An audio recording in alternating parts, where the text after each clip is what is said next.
Hello, everybody, and I'm back here on the desk. It's me, Jason Krell, here with Marty Colby. Arizona Boy is now going to show you how it's done, and we've got a very good match here for, what are we, round 7? It's been a long day so far. Yeah, round 7, one more round away from the clincher, round 8, which is going to decide top cut.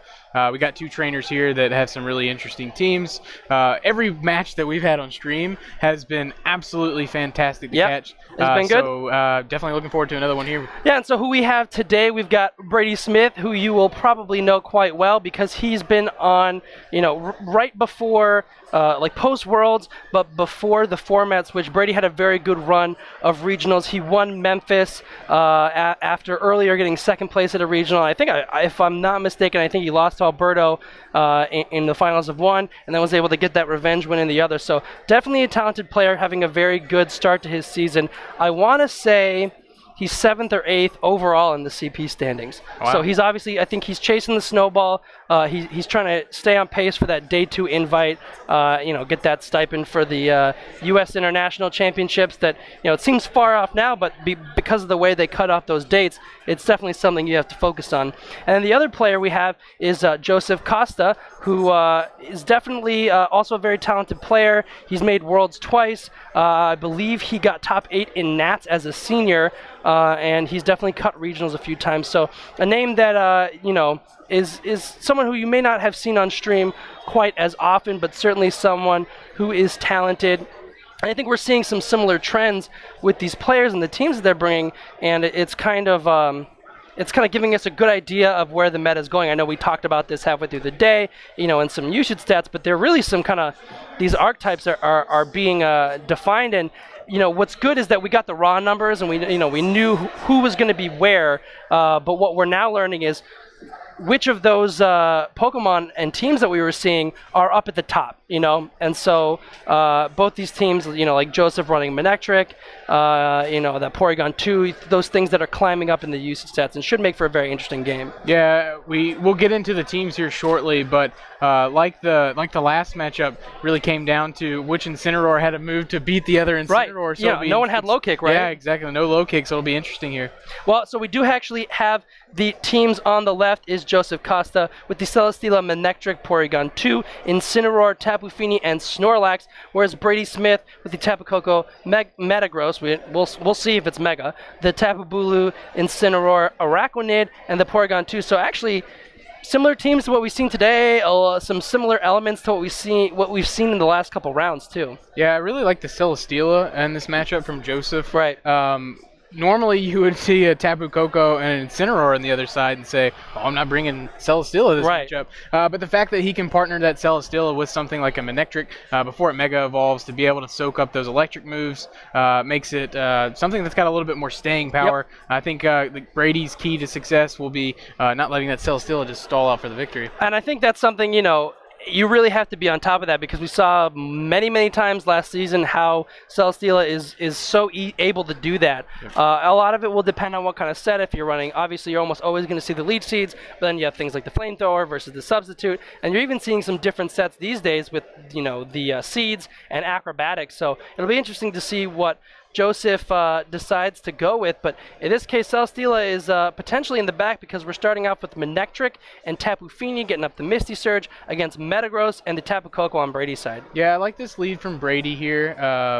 He was really forced to lead either Koko or Incineroar based on the fact that if once Celesteela gets out there, it can start steamrolling. It has a really good matchup versus Brady's team. And on Joseph's side, really making the counterplay here. Manectric right next to a Tapu Fini, which really enjoys its support. So Manectric wants to preserve the Lightning Rod by not Mega Evolving and just going for a Protect. And actually, Brady doesn't want to catch an Intimidate, so he's just going to Protect and stay normal as well. We see a Nature's Madness, so this may be a more supportive Tapu Koko, bringing that Tapu Fini's HP stat down to half. And this is actually something we've seen once today. It is a Hydro Vortex from the Tapu Fini, and if you're Joseph, I think you are hoping that attack is not going into a Protect. Yeah, Joseph ready to get a surfboard out and ride the wave that is the Hydro Vortex, targeting down one of Brady Smith's Pokemon, which will be that Tapu Koko. Big damage. This depending on how things are trained, it may get the knockout, of course. If this is a supportive Koko, yeah, it is going to survive with actually a pretty decent amount of HP, so it does have the chance to maybe Volt Switch out and reset the terrain, get some damage off. Yeah, Brady's Koko really showing that, I mean, in order to survive that, that's got to be the Assault Vest variant. So good information for Joseph here. He knows that he can effectively target into that Tapu Koko slot and not have to worry about burning moves into a Protect later on in the series. Metagross in a position now where Tapu Fini's at a low enough health to where Iron Head or Meteor Mash could knock out the Tapu Fini without having to pop that berry, which I know Brady wants to avoid. Well, actually, we saw the Hydro Vortex, so not the berry. Right. So used to seeing Tapu Fini with the berry here. Well, Koko is going to switch out, try and stick around for another turn, and this Araquanid's coming in, and if that isn't a giant spider, we have another Totem Araquanid. Charlotte is infested. The Tapu Fini's coming out for an Incineroar. Intimidate isn't going to affect the Metagross yet because it still has the Clear Body ability, but that Araquanid won't appreciate the attack drop. And I think that's actually a very interesting thing because, yes, you see Manectric here will Mega Evolve, but because it's faster than the Metagross, it's not going to get the Intimidate off before the Metagross Mega Evolves and gets rid of its Clear Body ability. So Araquanid going down to -2, certainly not an ideal circumstance, but that Metagross is as strong as ever. Probably won't be able to do a whole lot of damage to an Incineroar with an Iron Head, but, you know, if it is running something like a Stomping Tantrum, which is very common throughout the season so far, that will be able to handle both these Pokemon if we don't see a Volt Switch, which, hey, look at that. Who would have thought a Manectric would have Volt Switched onto this Metagross for a bit of chip damage to go back, potentially for that Tapu Fini, and we might see something else. This wouldn't be a bad time for Celesteela if he's got it in the back. Ah, there it is. It's like I know a thing or two about Pokemon, eh, Marty? Yeah, we see the seed coming out from Celesteela, so getting a little bit of information too. And that's actually potentially going to be really useful against that Araquanid because it's a bug type and it's weaker on the defensive side. Anyway, Iron Head finally coming out into the Incineroar, finishes off the turn with a bit of chip damage. Yeah, and much to the chagrin of fellow caster Joe Brown, this Araquanid has caused him to run out of the Charlotte Convention Center screaming and terrified. Metagross will switch out, and now Incineroar is going to come back in, intimidate both of the Pokemon on Joseph's side, give him some fake out pressure going forward, and it'll be interesting to see if Joseph himself called the correct slot for fake out, unless of course he decides to just go on the offensive, and that is exactly what he wants to do. He's getting rid of this Araquanid's item. Psych, that's probably a Z move, but the acrobatics, now that the seed is gone, is going to do a fair amount of damage and put it in range, and this liquidation onto the Incineroar should have no problem doing a huge amount of damage, but it survives, and that is really important going forward. Yeah, not clutch survival there by Joseph, allowing him to keep this Incineroar in the match longer and intimidate things like that Araquanid on the opposing side. The knockoff targeting that Araquanid, no item. Right. I think your ESP has been on point this game. That Shattered Psyche. Yeah, the Shattered Psyche from Jason Krell calling the Waterium Z on that Totem Araquanid. And Joseph, I like his positioning here. Celesteela is still at full health. He has been intimidated, but the key to victory here is Celesteela, so he's got to play it carefully while Brady's Incineroar is on the other side. So potentially protect here or swap out. So he just decides, I don't need that special defense boost to win this game. Wants to bring back the Manectric to threaten the Araquanid with an electric type attack and to lower the Incineroar's attack even for just the first time. So that will help the Incineroar on Joseph's side survive, but no, probably not because that Araquanid's threatening. Anyway, the low kick coming out, and that's going into a protect, and now Araquanid is free to just go for a liquidation, and 19 HP is not enough to survive. Yeah, an interesting thing that we saw there, we saw the protect on the Incineroar from Brady's side. Right. And in order to have protect on Incineroar, that means you're dropping something like a low kick, something that's not used that much, U-turn potentially. Fake out and flare blitz are on almost every Incineroar set, so it'll be interesting to see what Brady dropped on that Incineroar in favor of the protect, and Joseph making the right call there, getting his Celesteela out of there, and making sure that it's not in range where Incineroar can knock it out. Oh, Araquanid revealing wide guard, so this could really stop a Muddy Water that would be very nice for the Incineroar. Manectric revealing Rain Dance, which is an interesting tech we have seen before this season, but if this is a Muddy Water instead of a Scald, this could be a big problem, and it is, so that's not doing any damage. Joseph pretty much not really wasting the turn because the rain does come in handy to reduce the damage of this Flare Blitz, but it's certainly not what he wanted because he wanted to get rid of the Incineroar so that his Celesteela can just kind of run the field, and now the rain's up for the Araquanid. Yeah, interesting turn there from Joseph. With the rain, a Hydro Vortex should be able to net a knockout on that Metagross, which typically you don't have to worry about a Tapu Fini knocking out something as powerful and as bulky as a Metagross. Well, Tapu Fini wants to come back, maybe set up that Misty Terrain, or at least stick around for another turn and not go down to some big water boosted attack. So a full health Celesteela comes out even though it doesn't have its item. Incineroar decides it doesn't feel like playing in the rain today. It wants to maybe go inside, read a book, relax a little bit. Metagross comes out instead because it's ready to battle, and the Araquanid goes for a wide guard again, but this time, unless that's a discharging Manectric, which I seriously doubt, that's just a nice free Volt Switch into the Araquanid, which takes it down. And so now Brady is the first to lose. No, that's right. The Incineroar went down. Anyway, he evened up the score. That's where we're at. Yeah, we're at a 3-3 call here. Tapu Fini switching back in for Joseph. Resetting the Misty Terrain, so shouldn't be any status. I mean, we haven't seen any kind of Thunderbolt, maybe get a para or anything like that. But I think what's interesting here is the Fini now is would normally be free to just go for these Muddy Waters, but it's certainly threatened by this Tapu Koko, as is the Celesteela. Brady doing a great job of preserving that Tapu Koko and making sure that Tapu Koko and either Tapu Koko or Incineroar are on the field or on the bench long enough to be able to withstand Celesteela doing what it does and stalling out the game. So the fact that Brady still has his Tapu Koko and Incineroar to target or to really attack that Celesteela is a good thing for Brady. I like his board position here. Well, Metagross wants to switch out, probably preserve that for later. Incineroar is going to come back in, Intimidate, maybe helping the Tapu Koko survive something like a Heavy Slam if Celesteela decides to go for it and risk an electric type attack. Tapu Fini actually also switching out because it realizes how vulnerable it is, and Manectric comes in to intimidate the Incineroar. So he does have the advantage in terms of Intimidate, but the Celesteela is super threatened by both of these Pokemon, and without something like a Protect, it could easily go down. And it doesn't protect, so it's vulnerable to a Volt Switch, but it looks like Brady really wanted to get rid of that Tapu Fini, and the Manectric is going to take that no problem. So now Celesteela has free reign to do something like setting up a Leech Seed or just going for straight damage. Granted, if it does do something like a Heavy Slam onto this Tapu Koko, Metagross will resist that very easily, and so I think if you're, so let's see. Either way, this is not doing a whole lot of damage. Metagross is certainly a big boy, and it's a steel type, so that's no damage, and the positioning here is kind of interesting for both these players. Yeah, I like the Tapu Koko and how it fits into Brady's team. Running something like the Assault Vest, having the ability to have Volt Switch gives you a chance to pivot, and something like Incineroar, I think that's one of its better qualities, being able to consistently switch in and provide Intimidate support so that Metagross can, like you saw there, also pivot into a more advantageous position. Manectric going for a Protect, doesn't want to take any damage this turn, while Incineroar fakes that slot out to no avail. The Metagross goes for an Iron Head into the Celesteela slot, and just like does actually a little bit more than the Heavy Slam, and it gets the flinch, so that's a huge bummer because Incineroar didn't attack. That would have been a great time to set up a Leech Seed. Yeah, and that's pretty much what Celesteela is going to have to do at this point. It's going to have to get behind a substitute or set up a Leech Seed to try to stall this game out as Manectric pivots into a Tapu Fini to get rid of this electric terrain, because this is not a good spot for the Celesteela. Brady still has his electric and fire types still intact.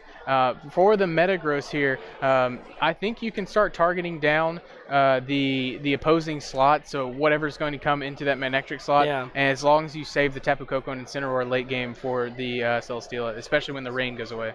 Well, Brady doesn't want to be Volt Switched onto the Metagross, so he protects, and that Volt Switch goes into that slot. Celesteela finally gets a chance to set up Leech Seeds, but that is also into the Protect. And now, Incineroar free to Flare Blitz. You gotta imagine that's into Celesteela, and even though that's in the rain, actually, that does not do as much as I expected it to, but it gets the burn. Okay, so when you don't get damage, you get the burn, and that is a very good turn for Brady.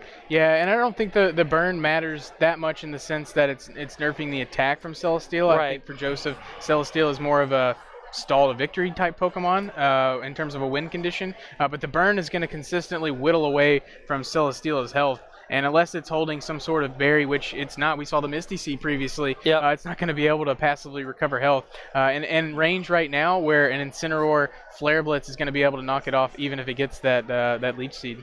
I think another thing to note, you don't see it on the screen now because I think Brady's already picked his turn, or I'm sorry, Joseph's already picked his turn, but there's not a lot of time on Brady's on his my time. So Overheat going into the Metagross, that picks up the KO, so we finally get that reveal now that the rain is gone. So that's a very important turn, and it goes a long way in keeping that Finny safe.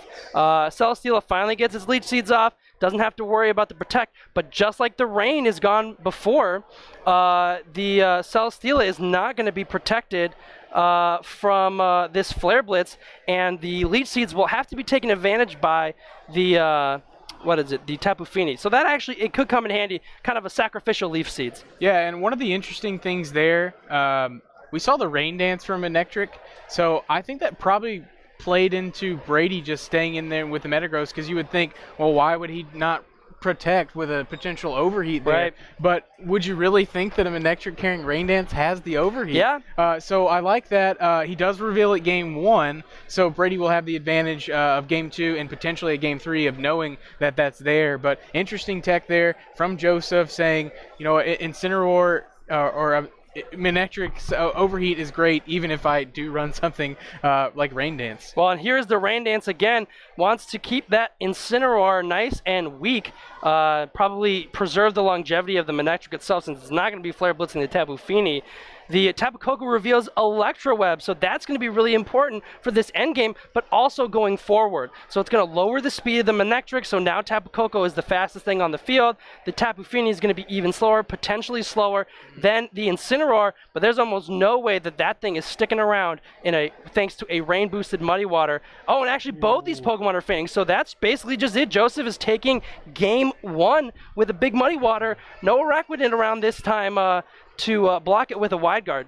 Yeah, very, very interesting game there. I think that the Rain Dance really worked to Joseph's advantage. I mean, if you had told me before the game, would I recommend Rain Dance on an overheat set, I would say no. But in this team composition, having the ability to go on the offensive with a Tapu Fini, when a lot of people are expecting it to be more passive, potentially run something like Haze or Calm Mind and be slow, Rain Dance on a fast Manectric that outpaces that Koko tier, being able to set up for a Tapu Fini Waterium Z Hydro Vortex, that's a very strong play, and I really like that from Joseph here. It is, and I think what the other thing that's important to note about the Rain Dance plus Overheat option is that Joseph's team is built to be a little bit slower, so he has time to set up a Rain Dance, take advantage of it, wait for it to go away, and then be able to use the Overheat when the rain is gone. So obviously, you know, you could use it first, and you could use the Overheat first, and then Rain Dance after. But the way his team is set up, he could do it in the reverse situation.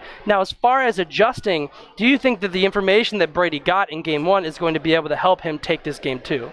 I think so. I think Brady played that game well. It just came down to a couple turns at the end of the game, and when you're playing with such high-level caliber players like we're seeing here, a couple turns could just make the difference. And so I think both trainers should feel confident in the Pokemon that they brought to that game. I thought Brady brought the right 4 Pokemon. Maybe just changes up the leads a little bit, and I think he doesn't get too discouraged here because he played that game well, just didn't come out on the right side. Yeah, although it will be interesting to see if he does decide to pick it up. I could see maybe that Tapu Bulu doing okay. Acrobatics isn't the best thing to want to face down from the Celesteela, and you don't have a very good matchup on it, but it might be something to take advantage of the rain. You know, it's gonna if Joseph's Incineroar will do even less damage, but let's see. We see the Porygon 2 this time from Brady alongside an Incineroar. Joseph sticking with this Manectric, bringing in a Tapu Fini alongside it. So Misty Surge comes up, and we will have the usual Fake Out. And with the Porygon 2 next to it, you gotta wonder, is Brady trying to set up Trick Room and make it easier for his Araquanid, or maybe even that Tapu Bulu, to come in and sweep? Yeah, I like this changeup from Brady. Joseph did not reveal or did not bring the Snorlax in game 1. Right. So if he doesn't have it this time, Trick Room is going to work to the advantage of Brady if he's got the Arachnid or even something like the Tapu Bulu in the back this time. I feel like Incineroar definitely has to come for the Celesteela, but maybe you leave Coco behind. Incineroar going for the fake out. Yep, into the Tapu Fini, doesn't want to take a Muddy Water. We saw how big of a problem that was. And the Manectric doesn't want to Mega Evolve yet, preserve that Lightning Rod in case the Tapu Koko is in the back. Gets a Volt Switch off, not doing a lot of damage to Incineroar, but it does give him the option to bring out his own Incineroar. So Joseph now will have Fake Out going forward. The Intimidate onto the other Incineroar is going to come in handy, and at that point, it's really just going to want to get out of here. And we see the Trick Room come out now, so the speed order is reversed, and honestly, we'll see who's faster at being slower. Yeah, Incineroar has not revealed its last move on Joseph's side yet. We saw the Fake Out, we saw the Flare Blitz, and we saw the knockoff in Game 1. Still don't know if it has something like a Low Kick that can do some damage to Brady's Incineroar. Well, we see Brady's Araquanid now coming out, and that water type is going to be in a good position. This Thunderbolt also will come in handy to do a little bit of damage to the Tapu Fini. Knock off into the Porygon 2, so the Eviolite is gone, and its defenses are significantly reduced. So this Muddy Water should be doing a reasonable amount of damage instead of basically nothing. That actually still takes it fairly well. Oh. The accuracy drop, though, could come into play later on. Yeah, I like that play from Joseph. With the Game 1 win, he doesn't have to be as aggressive as he would in Game 2, because I think if we are on the other end, we maybe see the Hydro Vortex fire off into the Arachnid that Brady switched in. Right. And I think Brady switched that in because that was such a distinct possibility with the Incineroar in that slot. Still have yet to see what that fourth move is on Joseph's. Incineroar has not revealed it yet, and the fact that he went for knockoff there maybe says that he does not have the low kick. Would have been a good time to go for it there, but Brady made a really good switch. Incineroar going to switch out Celesteela, realizing that it has a very good opportunity here to start setting up these Thunderbolts from the Porygon 2. Not going to do a whole lot of damage because of this Misty Seed without the terrain. So Liquidation into that slot will do pretty good damage. Actually, quite a bit of damage. That Araquanid is not big for no reason. Porygon 2 also gets a free recovery, and we're finally seeing that Z move. And you got to imagine that's not going into the Araquanid. Yeah, this time Tapu Fini is going to fire off a Hydro Vortex, a very powerful move onto Brady's side of the field. Not rain boosted, but it doesn't need that rain to be able to do significant damage. Yeah, but I'm curious if it's going to be able to pick up the KO after this recover. I think Joseph might have been banking on, a Thunderbolt, because if it hadn't recovered, it would be gone right now with maybe just a little bit of extra chip damage, and now it's going to be able to stick around, threaten this Celesteela and the Tapu Fini, or potentially just go for a recover. Yeah, Porygon 2 in a position where it should, based on its speed, be able to get a free recovery here. Incineroar coming in for the Tapu Fini to intimidate the Araquanid. Not really worried too much about a Thunderbolt from the Porygon 2, and it gives him Fake Out pressure to help his Celesteela do things. That's going to go ahead and protect. It wants to wait for that Fake Out so it can reliably get some recovery from Leech Seed. And now we're seeing a Z move from Brady's side. It's that exact same one. Yeah, I mean, it's just, I've been drinking a whole bunch of water today, but it's nothing compared to the water that's going to come from this giant spider's Hydro Vortex. Finally seeing the Z move on that Arachnid. If Joe Brown had left the venue, he certainly left the state by now.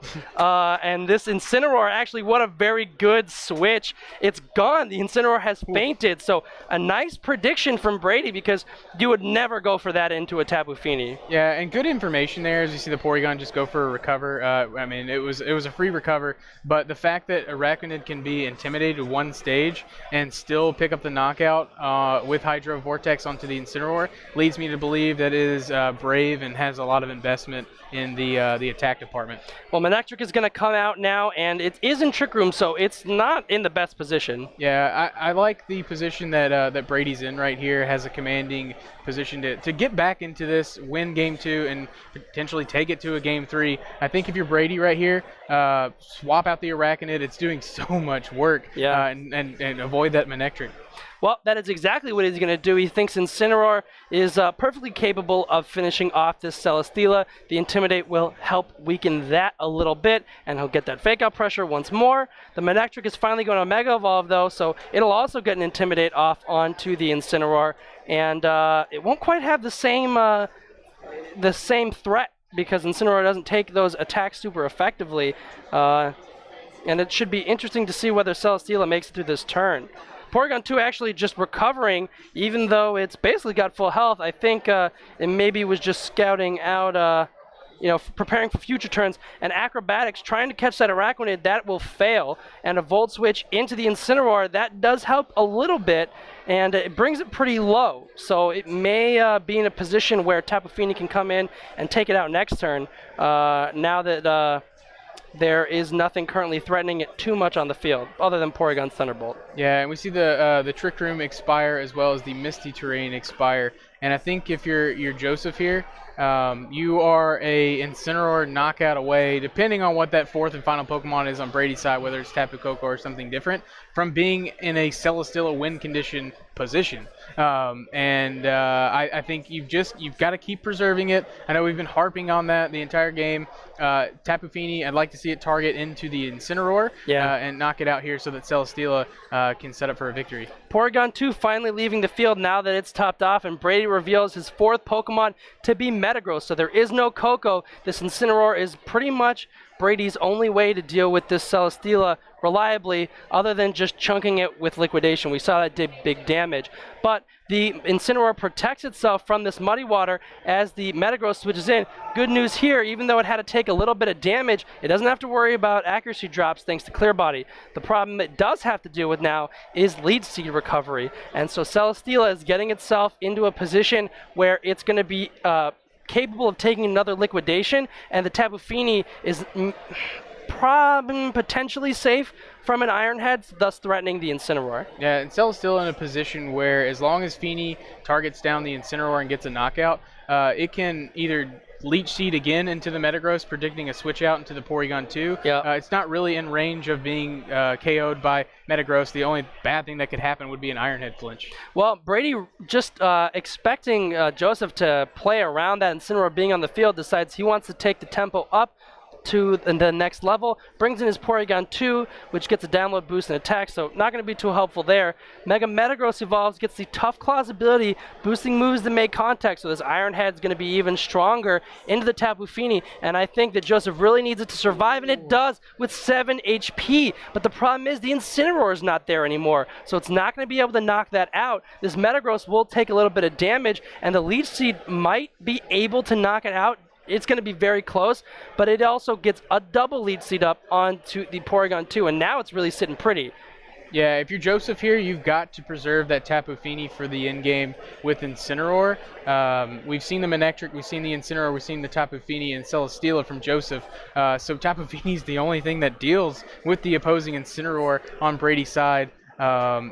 You've got to switch out here if you're Tapu Fini. I mean, you can also go for a Protect to stall out the turn a little bit more, but Tapu Fini important to this matchup. Wow, Brady going for the Stomping Tantrum, knowing that it would pick up the KO on the Fini and even the Manectric switching in, but Joseph just lets the Fini go down, and even though this Acrobatics would normally do basically no damage, because the Metagross was so low, it's going to be able to get a Beast Boost now, which could play huge dividends depending on what stat it's in. So it's in the special defense, and so obviously that doesn't help against the Incineroar or the Araquanid, but if Joseph can get rid of both of those Pokemon, Celesteela is going to have a very easy time dealing with his Porygon 2 at +2 special defense. Yeah, and unfortunately Mega Manectric has to come back in here under Trick Room, which it certainly doesn't appreciate. Definitely not. As Brady can go with either Araquanid or Incineroar here to net a KO on the Manectric. It is at full health, so it would require the Porygon double targeting it, and well, actually with the Intimidate from the Manectric here, not going to be in range of getting knocked out. So I like where Joseph's at. If he can stall out this Trick Room and get Manectric in a position where it can net the KO on Araquanid, which is in the back, I think he's got a chance to win this game and move on. But I still like Brady here. 4 turns of Trick Room to try to play this game out and secure a victory. The Incineroar at low health A Flare Blitz into the Celesteela will probably knock out the Celesteela, but also knock out the Incineroar as well. So going to be interesting the way that Brady has to target down this Manectric to secure this victory. And unlike the first game, both these trainers locking in pretty quickly. Yeah. So seem to know exactly what they want to do here. It's going to be a close one as the Incineroar decides to go for a Flare Blitz. Let's see if this gets the knockout. It's certainly going to be pretty close. Celesteela hangs on with 32 HP, but Incineroar hangs on too, also important, and gets a chance to eat its berry. That could be a huge problem if you're Joseph. I gotta imagine you were banking on a knockout. This Porygon 2 also potentially able to finish it off. Yeah, there it goes with this Thunderbolt. So now it is Manectric against the world, and the Incineroar is actually in pretty good health thanks to the berry. This Volt Switch taking it low thanks to a critical hit, but you know, that gives you time to go for one more Flare Blitz and then let the Araquanid come out. I think Joseph knows that there's really no way out of this, and it looks like he's going to forfeit as we go to Game 3. I don't know how many times I've said this, but Brady has got to be happy that his Incineroar barely missed the knockout on that Celesteela. If it knocks out the Celesteela, Incineroar's going down to recoil and not getting the chance to pop that berry. Right. So very well played by Brady to force this into my favorite sentence ever, the Game 3. Oh, here. yes. You always want to see it go there. Yeah, exactly. And I think you actually bring up a really good point. It is important. That's one of the most crucial part of building a team for Pokemon VGC. You got to breed the Pokemon, but you also got to train them because it is really important with the way these super, these pinch berries work. They only activate for most Pokemon at 25% HP, so you really have to know what can it survive, where do I train it, whether it's in physical defense, where do I put the bulk so that I can hang on with just that little sliver and be able to get back up to a reasonable amount of health. Yeah. Interesting thing about this Game 3, aside from the fact that this has been a fantastic set so far, Brady was able to secure Game 2 without bringing a Tapu Koko and beating down that Celesteela. The damage that Araquanid did to the Celesteela, a non-resisted water bubble, brought it down below half health. So maybe Brady realizing that I don't necessarily need both Incineroar and Tapu Koko to take out that Celesteela. I can just bring my Araquanid and Incineroar and get the benefit of potentially a Rain Dance from that Mega Manectric. Yeah, and so I think it's really going to be interesting to see if Joseph switches things up. He brings the same lead, so he might have switched things up in the back. But we are going to see the Tapu Koko back in action alongside the Metagross. So Brady going for a very fast and potent offensive lead right now, whereas Joseph is kind of sticking to what we've seen more often, throughout this set, which is a kind of control the board position. Yeah, and without having to fear a Gigavolt Havoc or anything like that, I think Tapu Fini's still in range to where no matter what Koko wants to go for, it can live. So Manectric can go on the aggressive attack here and just set up a Rain Dance and Waterium Z for a knockout on either one of these Pokemon. It'll be interesting to see if Koko can live that in the rain with the Assault Vest item. Yeah, Metagross going to not Mega Evolve and Protect just like we saw in Game 1. Koko wants to start off with the Electro Web, but that's going to boost the Manectric special attack thanks to the Lightning Rod ability. Tapu Fini doesn't even really take a whole lot of damage. Its speed is going to drop, but it's already slow, and we're seeing it, Marty. It's that Rain Dance. You know that that Waterium Z is likely on its way, if not this turn, then very soon. And all we got to do is wait to see. Yes, he is doing the waves of the ocean dance there, and it's one last Waterium Z from this Fini. Yeah, Cowabunga dudes, we're going to ride the wave the third time in the Hydro Vortex. If it targets down this Tapu Koko, it does. It's going to be close with the Assault Vest, depending on how bulky this Tapu Koko is in the rain. Oh, wow. Oh, my goodness. It went down so fast, I thought it was basically over, but no, it hangs on. And that's not good. That's really not good because everything is slower now thanks to the the Tapu Fini is slower now thanks to the Electro Web, and this Metagross isn't really threatened by an overheat in the rain. So this Koko might be able to do one last thing before it finally shuffles off. Yeah, if the Mega Manectric decides to Mega Evolve here and just Volt Switch into the Koko, it gets a free Volt Switch because the Koko is indeed Assault Vest. Yep. I mean, it has to be to live the Hydro Vortex in the rain. Right. And Tapu Fini can just muddy water on both sides of the field. Well, Brady's saying, you know what loves the rain? My Araquanid, that water type